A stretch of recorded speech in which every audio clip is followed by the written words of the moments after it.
Terima kasih untuk Anda yang masih bergabung bersama kami di Marga Review dan kita masih membahas topik stok gula industri menipis jelang 2021. Dan sebelum kita lanjutkan perbincangan, tim redaksi kami sudah merangkum beberapa informasi grafis dan mungkin saja bisa menjadi salah satu referensi untuk Anda. Langsung saja kita ke grafis yang pertama. Kita akan coba lihat posisi produksi, konsumsi dan neraca gula nasional dari 2017 sampai dengan 2021. Pemirsa dapat Anda saksikan juga di layar televisi Anda dalam satuan juta ton dari sisi produksi dan konsumsi, di mana mulai dari 2017 sampai dengan 2021 ini konsumsi lebih besar dibandingkan dengan produksi. Hal ini juga lihat dari posisi neracanya berkisar minus di 2,6 sampai dengan minus di 2,8 pemirsa. Ini data diambil dari Badan Pusat Statistik. Selanjutnya kita akan coba lihat tren konsumsi gula nasional dalam satuan juta ton pemirsa dari 2016, 2017, 2018 sampai dengan 2020 dari sisi konsumsi rumah tangga dan juga industri. Di mana konsumsi rumah tangga ini jauh lebih besar jika dibandingkan dengan konsumsi industri, di mana di 2019 sampai dengan 2020 ini sedikit mengalami penurunan terutama dari konsumsi rumah tangga dan juga dari konsumsi dari industri.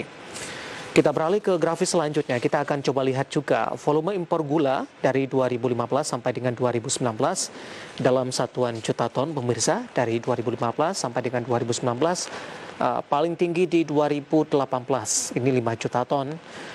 Kemudian di 2016 4,7 juta ton dan 2019 di 4,1 juta ton. Kita beralih ke grafis selanjutnya, negara asal utama impor gula Indonesia di 2019. Tadi pun juga sempat kita singgung bersama dengan Bapak Hadi, di mana Thailand ini merupakan negara asal utama impor ini, mencapai 3,6 juta ton. Kemudian Australia di 0,54 juta ton. Kemudian juga ada Korea Selatan di 0,07 juta ton. Malaysia di 0,008 juta ton. Dan India di 0,005 juta ton. Ya, kita lanjutkan kembali perbincangan bersama dengan Bapak Adi S. Lukman, Ketua Umum GAPI, dan juga Bapak Sumitro Samadikun, yang merupakan Ketua Umum Asosiasi Petani Tebu Rakyat Indonesia atau APTRI. Pak Adi, Pak Mitro, kita lanjutkan kembali. Saya ke Pak Adi kembali. Pak Adi, bagaimana Anda melihat posisi Pak dari pengelolaan dari produksi, kemudian juga tata kelola dari gula secara nasional sampai sejauh ini, paling tidak dengan posisi saat ini bisa meminimalisir kondisi-kondisi yang terjadi yang sudah kita bahas tadi, Pak Adi. Ya, jadi secara total di nasional kita kan ada tadi yang Pak Mito jelaskan, ada gula kristal putih untuk konsumsi, gula kristal rafinasi untuk industri. Nah, secara total nasional bahwa konsumsi GKP itu sekitar 2,7-2,9 juta ton. Sedangkan produksi kita hanya sekitar 2 juta ton, sekitar 1,9 sampai 2,1 juta ton. Nah, dari konsumsi sendiri sebetulnya masih terjadi defisit, sehingga pemerintah kelihatannya menempuh untuk memenuhi kebutuhan nasional untuk melalui impor. Nah, di samping itu untuk industri 100% dari impor raw materialnya berupa raw sugar yang diolah oleh gula kristal rafinasi, kemudian disuplai ke industri kami makanan dan minuman. Kira-kira posisinya seperti itu. Ya. Baik, dari sisi stakeholder Pak Adi, bagaimana para pelaku usaha mengambil langkah proaktif ini dalam memperbaiki tata gula nasional ini, Pak Adi? Ya. Kami dengar sudah ada beberapa pabrik gula baru ya yang sudah masuk ya, dan kebetulan yang bulan lalu diresmikan oleh Presiden Jokowi. Kemudian akan ada beberapa lagi pabrik investasi baru di gula, baik mulai dari penggilingan tebu menghasilkan gula rafinasi juga, dan selain itu juga gula konsumsi. Nah, tentunya mudah-mudahan ke depan semakin banyak investasi di industri gula, itu mudah-mudahan bisa memasak untuk gula konsumsi dan sekaligus gula rafinasi juga, sehingga secara perlahan akan terjadi pemenuhan dari dalam negeri. Nah, ini mudah-mudahan ini bisa berkesinambungan terus dan didukung oleh pemerintah. Tapi yang paling penting adalah kita harus ingat bahwa kita sudah dalam kondisi global trade, di mana efisiensi dan Dan harga yang kompetitif itu sangat penting sekali untuk meningkatkan daya saing kita. Ini yang harus diingat oleh semua pelaku usaha, baik mulai dari petani, produsen gula, maupun industri makanan dan minuman sendiri. Baik, Pak Mitro. Ya.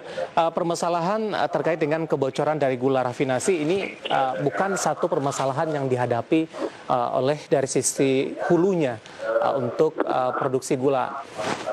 Permasalahan apa yang juga sedang dihadapi oleh APTRI sampai sejauh ini, Pak?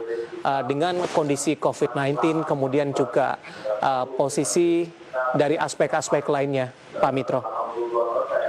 Baiklah, jadi memang beberapa masalah yang kita hadapi ini, masalah yang paling segera harus diatasi adalah kurang efisiennya pabrik gula kita. Kita ini melihat dari rendemen. Di luar negeri, taruhlah di Thailand, di Vietnam, bahkan kita nggak usah bandingkan dengan Brasil yang sudah dia sudah maju. Ini rendemen di sana itu bisa di atas 12, bahkan 14, 15.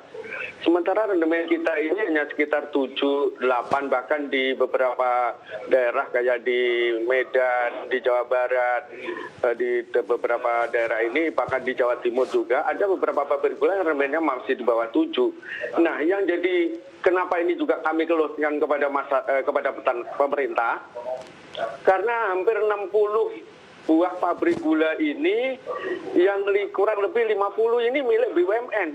Harusnya pemerintah turun tangan di sini supaya kita bisa berkompetisi dengan industri di luar negeri. Tidak seperti sekarang, kita ini diminta untuk berkompetisi menurunkan harga, sementara tingkat produktivitas kita tidak diperbaiki.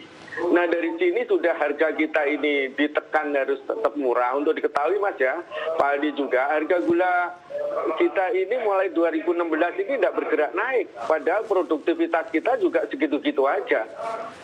Produksi per hektar juga kurang lebih cuma 5,5 hektar. Belum lagi sarana prasarana. Sarana perkreditan kita juga tidak semudah yang seperti dulu-dulu. Pupuk sekarang sedang melanda petani, di mana pupuk sekarang lagi sulit untuk didapatkan, khususnya pupuk yang bersubsidi. Jadi kita ini sekarang menggunakan pupuk non subsidi sebagian besar petani, itu pun juga dengan susah payah harus kita peroleh, karena kita masih ada peralihan dari pupuk subsidi ke non subsidi.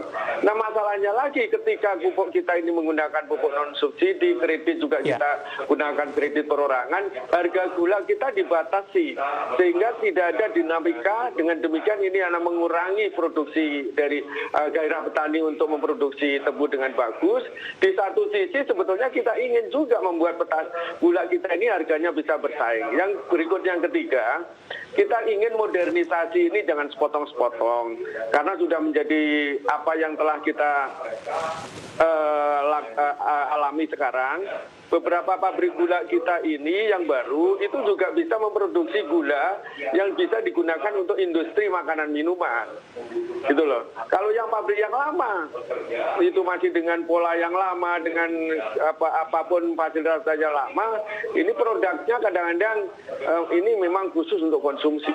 Baik. Nah, dengan demikian ini harus kita alami lah. Pemerintah kita minta turun tangan, juga sekali bahwa kita perlu betul-betul dukung presiden, kita tegak. Baik, Pak Mitro, terputus Pak. Juga tegakkan. Ya. Tapi kami sudah menangkap apa yang dimaksud oleh Pak Mitro.